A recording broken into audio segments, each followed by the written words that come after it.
Il faut noter que la ville de Niamey va accueillir en 2019 un événement majeur, c'est le sommet de l'Union africaine.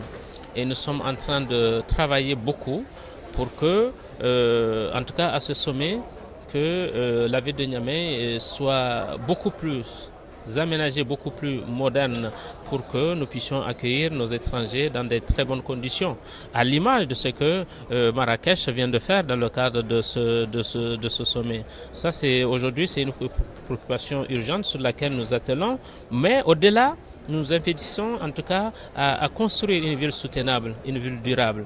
Et donc voilà à peu près en résumé ce sur quoi nous sommes en train de travailler.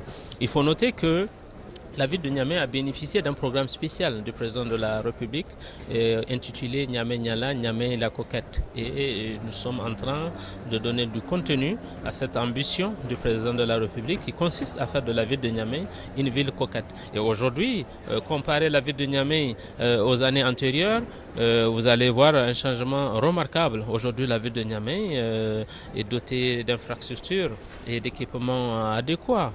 Et aujourd'hui, la ville de Niamey est dans une mutation forte, positive, que ce soit au niveau de la mentalité des populations, au niveau des comportements, mais aujourd'hui, au niveau aussi des politiques modernes de gestion urbaine.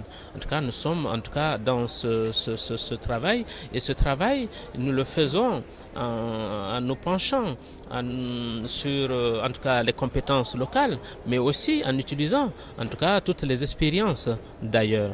Le défi que moi je voudrais relever, c'est amener la mairie à prendre en charge constamment, durablement, toutes les questions urbaines, tous les services destinés à la population. Il faudrait absolument que la ville de Niamey se donne les moyens, les capacités de répondre aux préoccupations des populations à tout moment. Et ça, c'est important. Et nous sommes en train de faire le travail dans ce but-là, dans cet objectif-là, amener à une ville véritablement décentralisée dans toutes ses formes. La ville c'est un site, c'est une terre d'opportunité, endogène comme exogène. Endogène, moi je considère la ville comme la plus grande entreprise d'un pays, parce qu'à l'intérieur de la ville, nous avons une multitude d'entreprises. Je pense que ce sont des forces, mais une multitude de structures, d'associations, d'organisations, de personnes. Et je crois que tout ça, il faut les identifier, il faut capitaliser sur ces forces. Mais aussi, à l'étranger aujourd'hui, nous avons dans le plan international des organisations, des interactions entre les villes, entre les collectivités, d'où notre présence à cette rencontre. Et là aussi, ce sont des opportunités à saisir.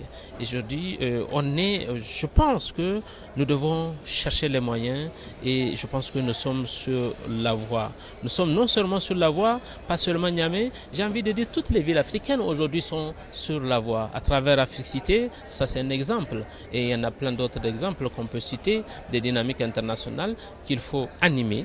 Et c'est aux villes de les animer qu'il faut soutenir, et c'est aux villes de soutenir et avoir aussi bénéficié des soutiens des gouvernements. Et aujourd'hui c'est le cas, vous avez vu plusieurs ministres qui sont là, et je pense que la dynamique en cours, j'ai envie de dire aujourd'hui, les villes africaines, ce sont des villes qui bougent.